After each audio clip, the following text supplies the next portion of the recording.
Hello, everyone, and welcome. We finally made it.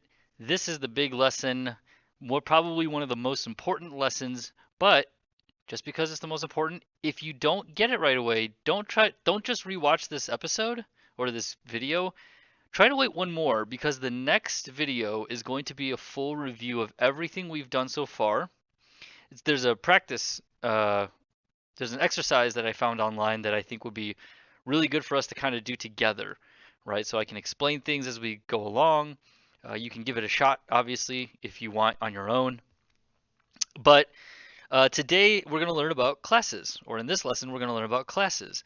So without further ado, let's jump into it. Okay, so what is a class? We've been using classes this entire time. Um, the class is like the famous example is that classes are like blueprints, but I like to use tablets. It's very similar, but there's a slight difference in my mind as to the difference between a blueprint and a tablet. So let's pretend that we have a tablet, right? And we'll call that our class. What a class is, the classes are called classes because they're classifications of objects or classifications of things inside of our programs. So on a tablet, imagine you have a menu where you can enter some variables, and then you can hit a button, and then out pops an object with those variables and and some methods that were inside the original class.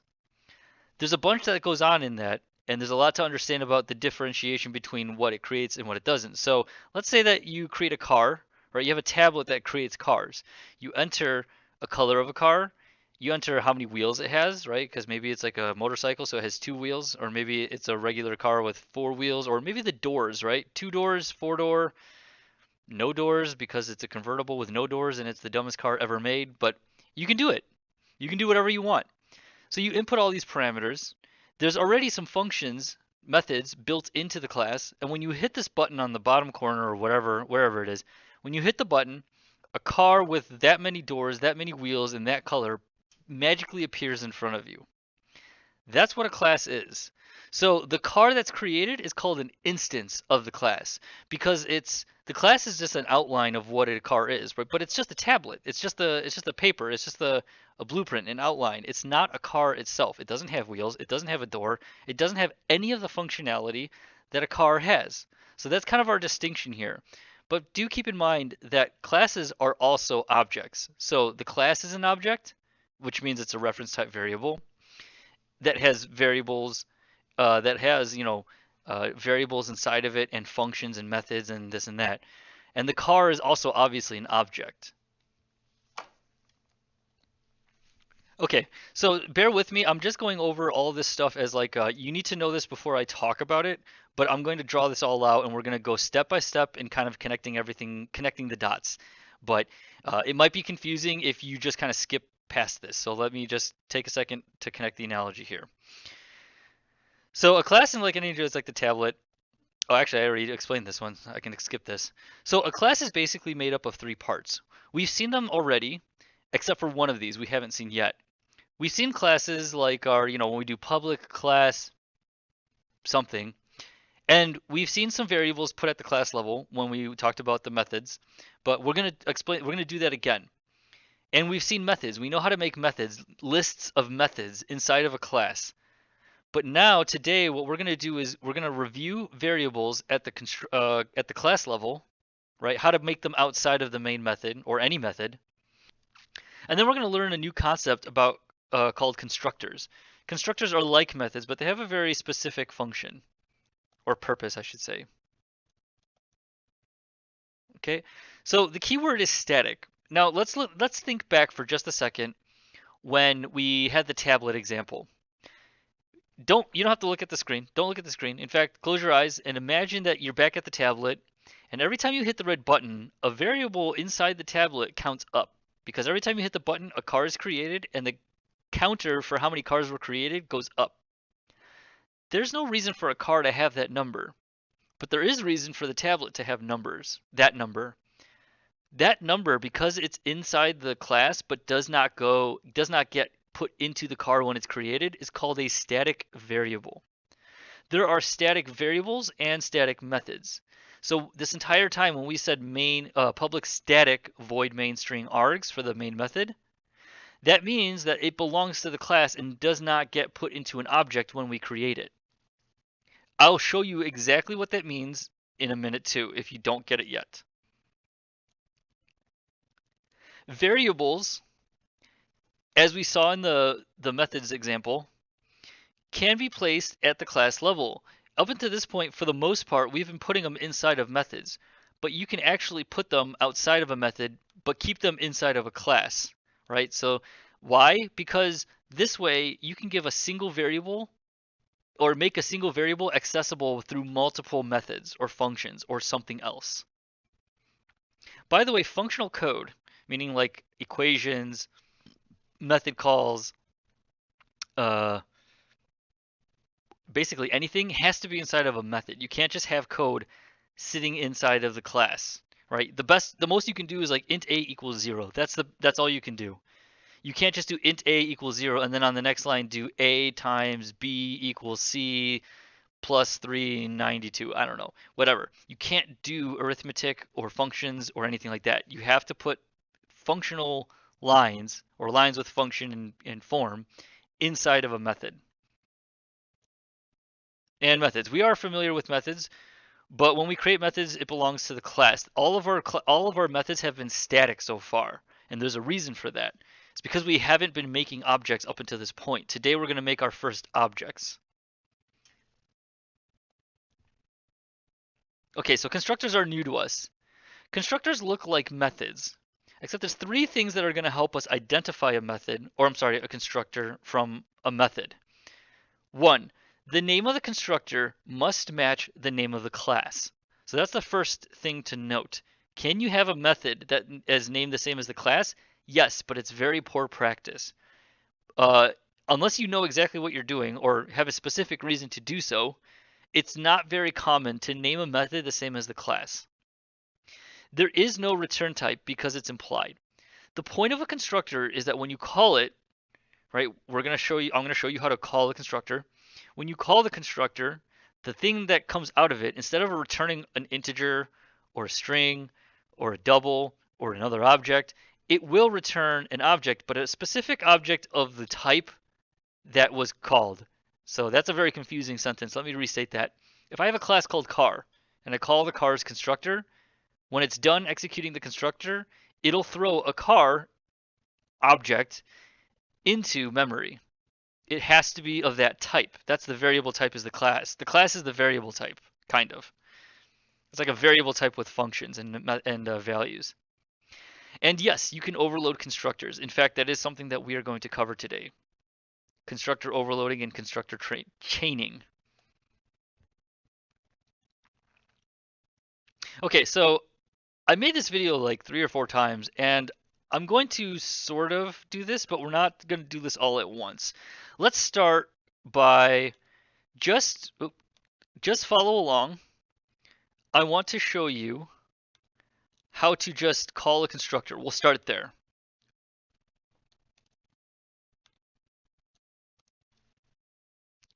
How many times do I got to do this before it accepts it?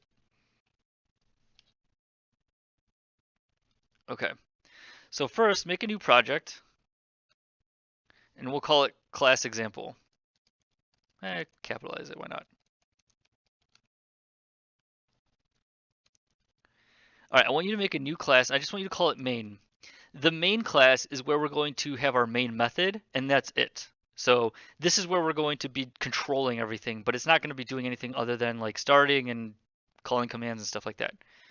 What we're really interested in is the car class. So let's make a class called car and just hit OK. Now, I want you to open up the car class and do what we always do and just delete everything all the way down to here, except I don't want you to put a main method in there. I want you to leave it just like that. I want you to open up the main class, and I do want you to create a main method in here. So public static void main string args. and that's it. So if you hold Windows and then do left on the D-pad or the arrows and then down, you can put it on that bottom quadrant. And on the top left quadrant, I actually want you to use the car method up there, or sorry, the car class. So right click the car tab, move tabs, move to new Windows, hold Windows, and then do left and up. If you can't do that, that's fine. I don't really care. It's just this is how I got it to fit into the quadrant. So on the left is going to be our program, and on the right is going to be me diagramming what exactly the hell is going on here. So let me start with what we've got already.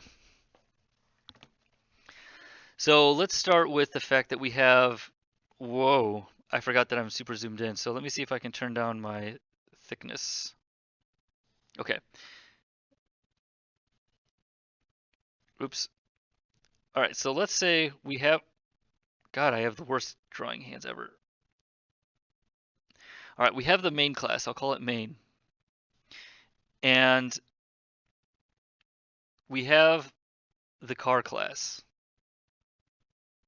That's it. That's all we have. And here we have the main method, but I'll just do squigglies to show you that it's the main method. And I'm probably going to need this space, so I just made them really far apart. Okay, so right now the car class is actually empty. Let's make a constructor, and then from the main class, we're going to call that constructor. So it's very simple. All you have to do is do public.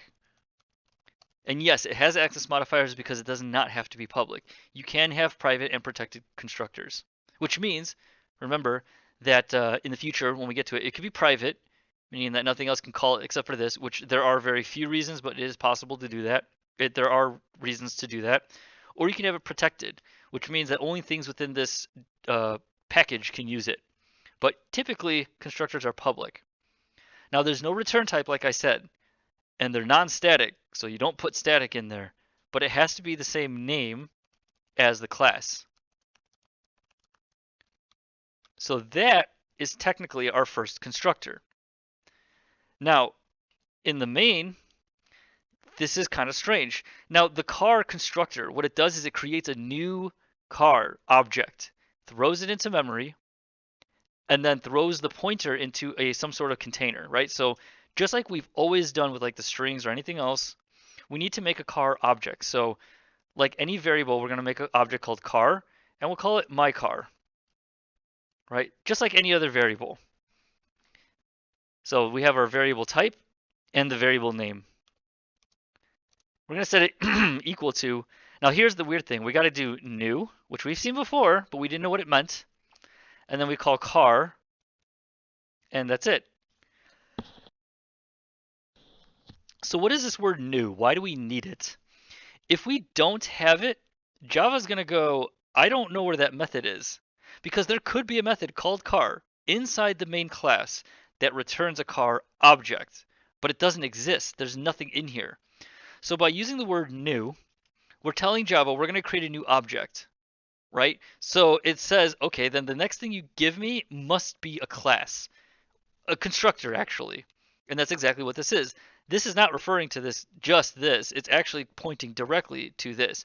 It looks for a class called car and calls a constructor that matches not only the name, because it's got to match the name of the class anyways, but the number of parameters, which is right here.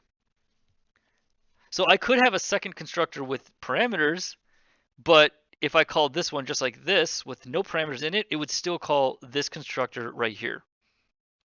So what happens? When I do line 1, which I'll just circle as line 1 here, right? So this circle, this line 1 right here refers to this line right here. Actually, I want you to go to Tools or Options, Preferences, and then Display Line Numbers, and then hit OK. I should have done this a long time ago, but we'll do it now. Okay, so these are the files, right? So let's pretend that everything down here is memory, right? We create a car object called my car. Boom.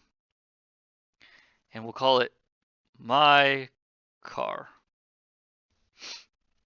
And that's all that this section right here does. Next, we say new and then car. So what we do is when we go here, because new tells us we're making a new object, we're jumping to the car class, and then we go to the car constructor and we execute it. So what it does is it throws an object into memory, Actually, you know what? Yeah, I will.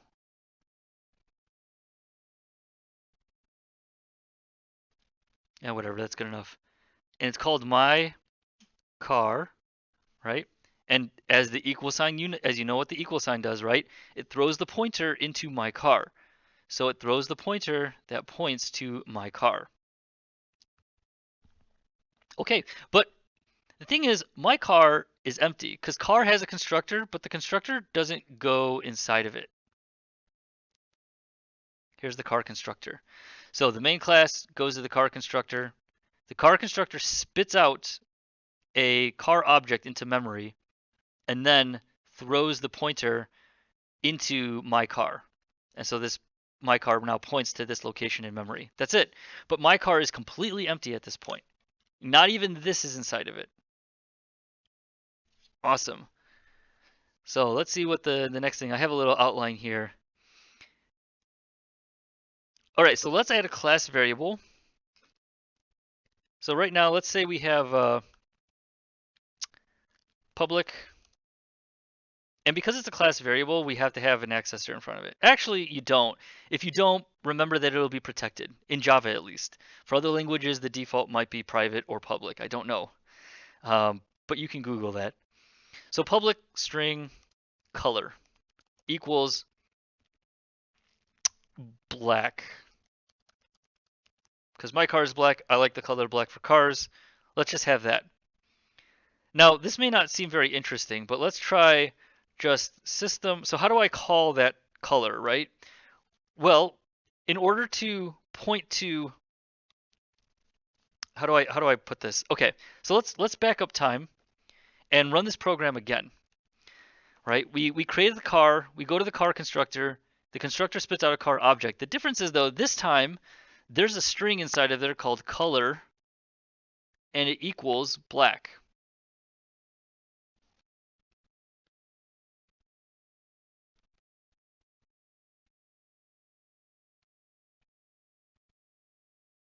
Right? But that's all that's in there. It's just one variable, it's a string, and it's called black. How do I print that to the terminal? So we obviously need system.out.println, but the way I do it is I first tell Java, go to my car, which it has access to because it's right there. It's on the previous line, my car, and then simply do dot color. So now when we print, we create the car object, and inside of it, there's a string that says black, and then we're just going to print the word black to the terminal. That's it.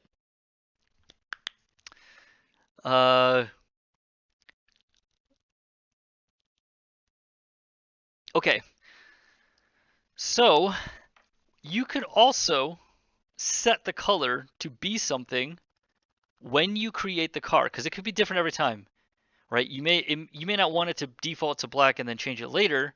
You may want to, actually, you could do that too.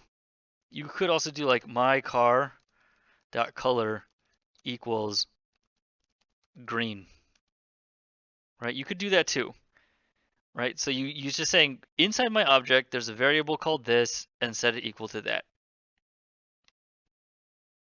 All right, but it's more typical to do the following. What I'm going to do is treat the car like a method, the car constructor like a method. I'm going to say string color, and then what happens is now if I run this, you'll notice that it's complaining. Car and car cannot be applied to given types. No arguments. Actual and formal arguments live different in length. So the reason is because I don't have a constructor with no parameters. I think this actually changed because Java has a default constructor, which I was going to wait till later, but I guess I can mention it now. There's supposed to be a default constructor always that takes no parameters and does absolutely nothing. But this sounds like it's changed because it sounds like you have to like constructor chain or something like that. But anyways, I'm going to explain that in a second. So we have to hand it a string here, right? Because it takes a string. So let's just pass it the word blue, right? Java no longer complains, but the problem is we pass it to the constructor, but absolutely nothing happens to it. So how do I get this variable into this variable when I store it? We've done this before with the methods class or with the methods lesson. The problem is inside of this constructor, the word color exists twice. Once here and once in the class level. But both of them are accessible within here. So if I did color equals color, remember that when we talked about methods, we said that if you use just the word, it always refers to the local variable. So I'm literally just putting this inside of itself, which is not what I want. I want to put this inside of the class variable. More specifically, this specific objects variable, the my car, right? So the way I do that is I actually just use the word this, right? So that's great, but where does the word this come from? I can't use the word my car for two reasons. One, inside the car class, I have no idea what my object is going to be when I create it, right? Because in this case, it's my car, but I can make another car that says your car. I can't just take into account everything, oops, in front of the color. So we access the color in the main class by doing myCar.color, but if I'm inside the class and I want to access my own variables, I need to use the word this dot and then the variable or method, right? Now, watch this though. If I change this to be color or color like that, now I can get rid of it because there's only one variable called color and the other variable without the U. One variable with and one variable without the U. So this is definitely this one, and this is definitely this one. So the only time you need this is when you have kind of like two things of the same name, but they're not of the same scope. You use this to access the one of higher scope, and you omit this to reference the more local variable. Okay, now let's see what was next. Add a string parameter and pass the string to the constructor. So now, even though, let me delete this line of code. So now, when we throw the car object into memory, we're handing the blue during the constructor. So when we first jump from here to here, I'm sorry, from the main class to the car class, we hand it string. It actually creates the object first. And then inside the constructor itself, it passes the color variable, the blue, into the color variable. And then that would be it. Like it creates the object first and then sets the variable. And then the last thing is when it's done with the constructor, it goes back to the main class because we're done, right? Just like in methods, we're done. And then it throws this the pointer into the variable. Okay, maybe that's a little bit much, but that's how this works step by step. The word this is necessary from within the object, but if you're outside the object, such as in the main class, right? If you're in main, you're outside the object, so you can't use this. That doesn't make sense. You have to do myCar.string. Oh, I'm sorry, myCar.color. Okay. Add a static class variable, diagram that not going into the instance object. Okay. So now let's do something else. Let's still make it public, right? Public static num of cars made, right? And one other thing I'm going to do differently is I'm going to initialize it to 0. You don't have to, but I'm going to initialize it to 0. Oh, I forgot. I did this twice in a row. I forgot to actually put the variable type in front of it. Then inside the constructor, I'm going to do num of cars made plus plus.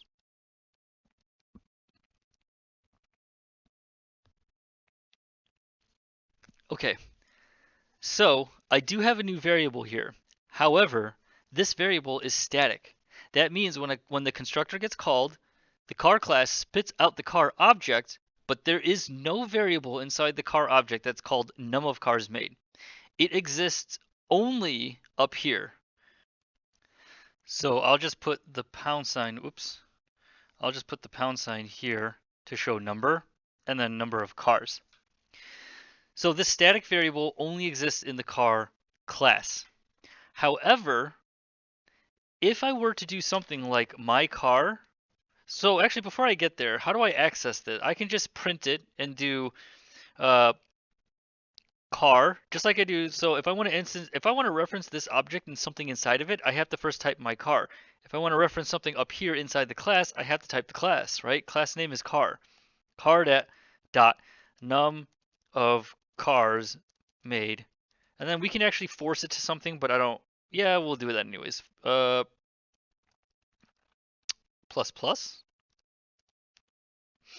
All right, so this is how we can access it. Cars dot num of cars made, right? And then in this case, I just increment it by 1. It doesn't matter. I'm just doing something here. However, there is one kind of interesting thing. If I do my car dot num of cars made, actually up here, I want you to set this equal to 1, and then down here, num of cars made equals 2, right? Java's not complaining. Why? How can I access this variable if it belongs to a static variable up here in car? Well, it's because my car is still a car type. So it knows that, you know, I know that variable exists in the class. So go to me to get to that. So we're kind of like jumping here to jump up to there. In fact, so I set car numbers to 1, car.num of cars to 1. And then on the next line, I do my car.num of cars equals 2. If I print it,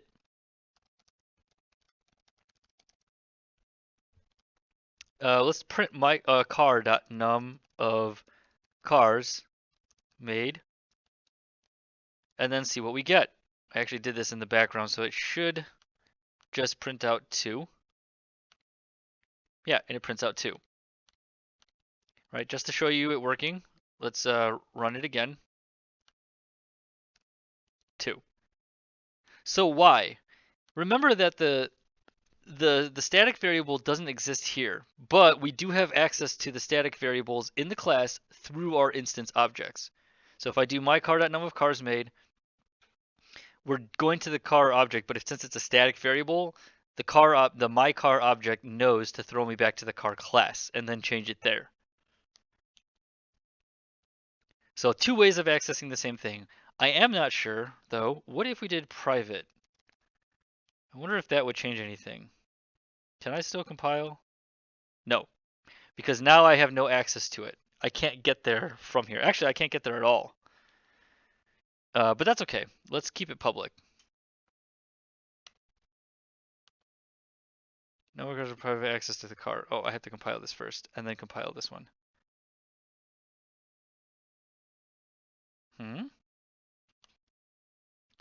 Num of cars has private access in car. No, it doesn't. I just made it public.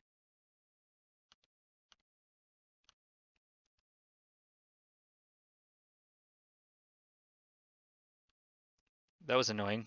Anyways, moving on. What was the next thing to do? Add a static variable diagram and show it not going into the object, which we just did. Key there was actually it's not going in here. Show how to call the static variable. Just did. This is how you call that static variable. Either one way or the other, but either way that you call it from an instance object .static variable or class .static variable, it's still only accessing this one up here,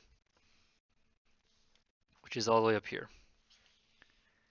All right, show what happens when you call a static variable from non-static and vice versa.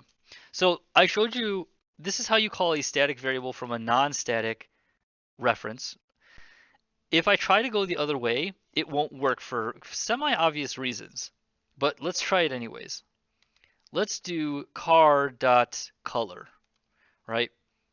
Java's going to complain and say non-static variable color cannot be referenced from a static context. Why? How come I can access a static variable, in other words, this variable, from a non-static object, but I cannot access a non-static variable from a static object? That's because I could have 100 car objects down here in memory. If I do car.color, which one is it referring to? It has absolutely no idea which one, so it doesn't let you do it. Unlike when we went from the main class to the object back to the class, that's fine because there's only one class. There can only ever be one class. But there can be millions of copies of that or instances of that class down here in memory. That's why you can go one way, but you can't go the other way. And then let me just, why is it? Damn it. All right. What else? Let's next make a method, because in reality, it's better practice to make your variables private, right? I don't know about the number of cars, but we'll keep the color private for now, right? And the reason has to do, there's a whole bunch of reasons, and they all seem to be pretty complicated in my mind. But in my experience, the one big reason to do it is if you're multi-threading or doing a lot of complex processes on a variable, if two objects try to access the same variable at the same time, if two threads try to access the same variable at the same time, it can create some corruption and some problems. I think that methods, there's synchronization ways to protect you against this, but methods are kind of like a more controlled way of accessing variables. So just like we said in the methods class or methods lesson, let's make a getter and a setter. So let's first make a setter. So let's make a public void, because we're setting it, we're not returning anything. Set color, and take it a string, make it color. You know what we're going to do? We're going to call it change color. And it is a setter, but we're going to call it a changer instead. You can call it whatever you want. This dot color equals color. We just went over this. And then, you know what? I don't like that actually, because it's not convention, right? So let's put it back. Public void, oh, it's actually public string get color. And then we don't need any parameters because all we're going to do is return color. Right? I don't even need this. I don't need to put this in front of it because inside the scope of this method, there's only one color variable, and that's this one. All these other color variables are inside of these methods and are outside the scope and access of this method. So I don't have to worry about this. So now if I do mycar.color, it actually won't run anymore, right? Color has private access in car. So I have to do mycar.getColor, and then left and right parentheses because it's calling this method.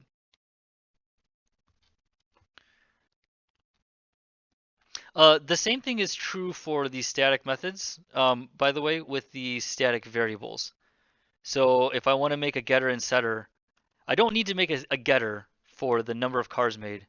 I'm sorry, a setter, because that's controlled by the constructor. Think about it this way. You don't want anybody going into your program and telling you how many cars were made. You want that to be automated, right? So all we need to do is make a getter. So let's do a public static, and it's going to return an integer. And it's going to be called get num of cars made. Right, and then we return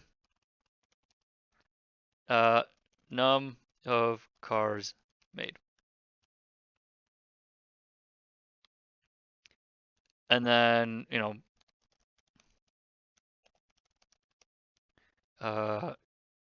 cars, or car, not cars, car dot get num of cars made. Okay, so now when we get to this line, we call this method, and this method returns that variable, and that's all it does. These getters and setters are actually very, very common, and they are considered good practice. So I recommend you kind of practice making getters and setters. They're also a decent way of practicing really dumb, simple methods. Okay, one more thing to kind of note here. I'm going to comment this out for a reason here. Let's see, what was it? Slash slash? Yeah, okay, cool. So let's comment this all out. I forgot how to kind of bulk comments. I think it's like shift something. I know in GDScript it's like shift K. So now I have a class with absolutely no constructors whatsoever. So if I compile this and then I compile the main class, you can see that it's broken. However, if I delete the parameters and I recompile, there's no syntax error. Why? Every class has to have a constructor, whether you like it or not, whether you want to or not. But up until today, we have never seen a constructor, and yet Java has not complained. That's because if you do not define any constructor at all, then Java has what's called the default constructor. In like the background of code, it's invisible to you, but it's there in Java. If you have no constructor, there will be a default constructor, and this is what the default constructor is. Public car, no parameters, and empty brackets. It's completely empty. This is the default constructor. As soon as you define a single constructor, that default constructor becomes pointless. So I cannot actually do this anymore because I've defined one constructor and Java goes, oh, you defined a constructor. You got to use that one. No longer using the default constructor. And I think that the reason that they do this is because the default constructor is not advised because it does nothing. It does absolutely nothing. It is not useful. So don't use it unless you have to. So what was it? Black, right? By the way, my car actually is black, so it's the best color. Or shade, whatever. Okay, so that's the default constructor. Let's take a second here to kind of stop. I hope this makes sense. If this still doesn't make sense, don't worry about it. The next lesson is going to be a review. Remember that there's an exercise I found. I want to go over it together as a group. You're free to try it. I will post it in the next video. So when you get to the next video, just open it, try it yourself. And if you don't get it, then watch the video and do it with me. And then hopefully the things will start to kind of click. So we have looked at the math class before, right? So the Java math class. Okay. Let's take a look at it.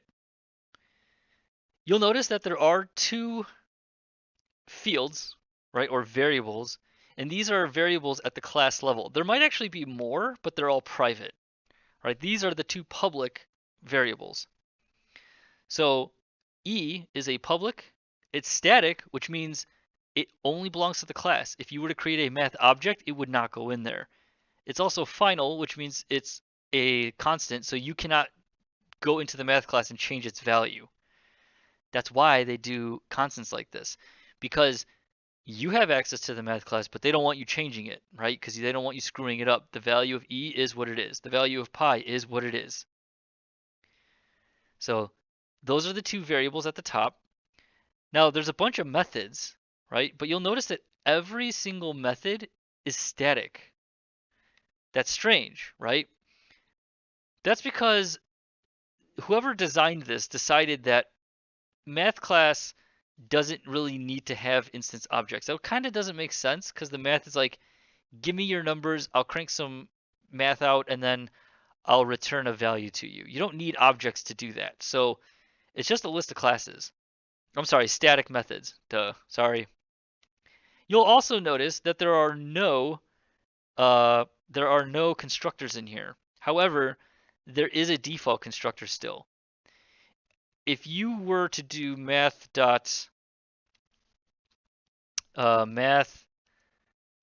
my math equals new math, right?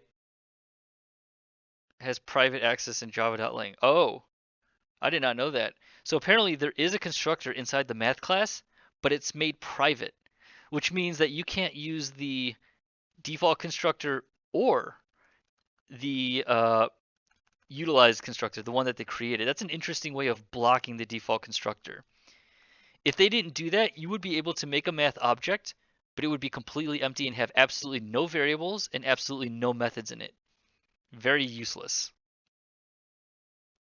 All right, so let's look at one more class in Java. Let's do Java. What was the scanner class? All right, because we've used this one before. You can skip this stuff. This is just a bunch of explanations. So here are the different types of constructors. You have a constructor called scanner. All of these constructors are called scanner. Remember, they have to be the same name as the class. If you handed a single parameter that is of type file, right? There's a file object. If you handed a file object, it'll use this constructor. If you handed a file and a string, it'll use the second constructor. If you handed an input string, it will call the third constructor, and so on and so forth, right? So there's a bunch of constructors here. Here are all the methods. Look, it turns out that there are no variables. So you see how it says fields? Looks like the scanner class doesn't have any fields. It's just constructors and methods, right? Every single one of these is a usable method that exists inside of it. And if you're curious as to what these methods do, you just have to click on it. It'll jump down to a more description towards the bottom. And that's it. So I will in two more classes. So the next class is a review. In two classes, I kind of review this again because learning how to read the documentation is extremely important for you to navigate and kind of get around things. But just know that the oracle.com, docs.oracle.com, has all the classes inside of Java.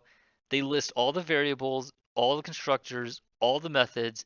They tell you whether they're static or non-static. They tell you what they do and what the input parameters are and everything. Okay. So I think the last thing I want to do is show you constructor chaining. Oops, not this.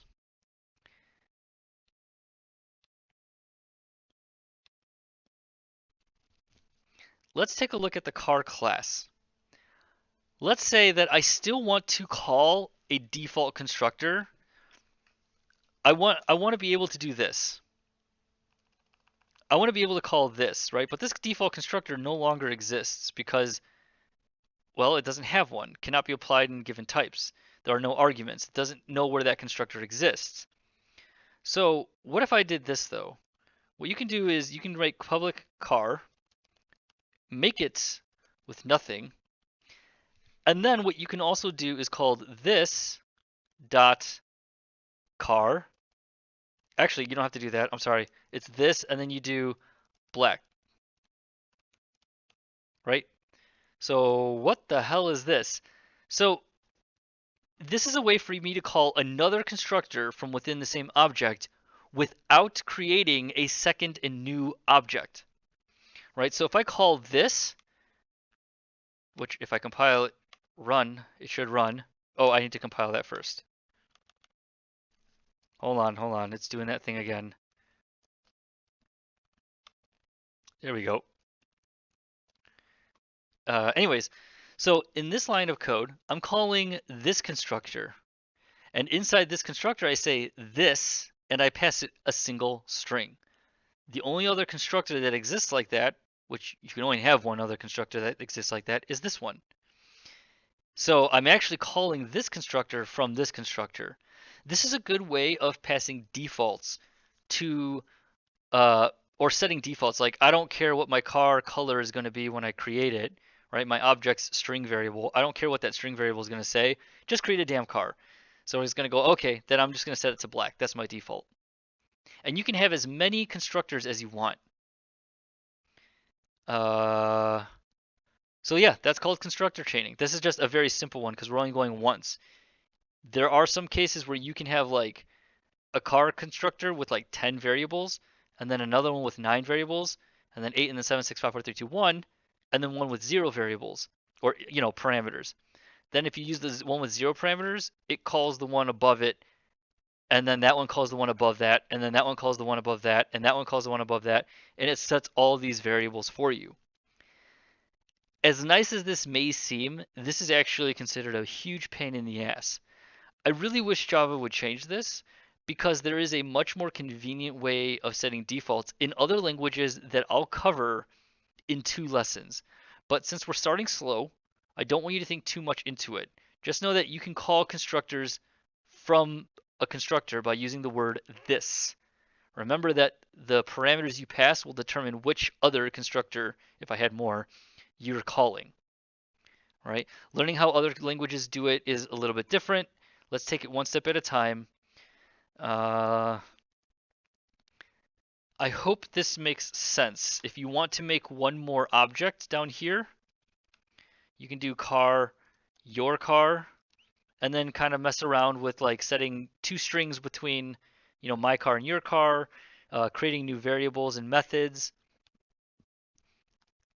and then calling those methods and variables, just to get some practice with objects.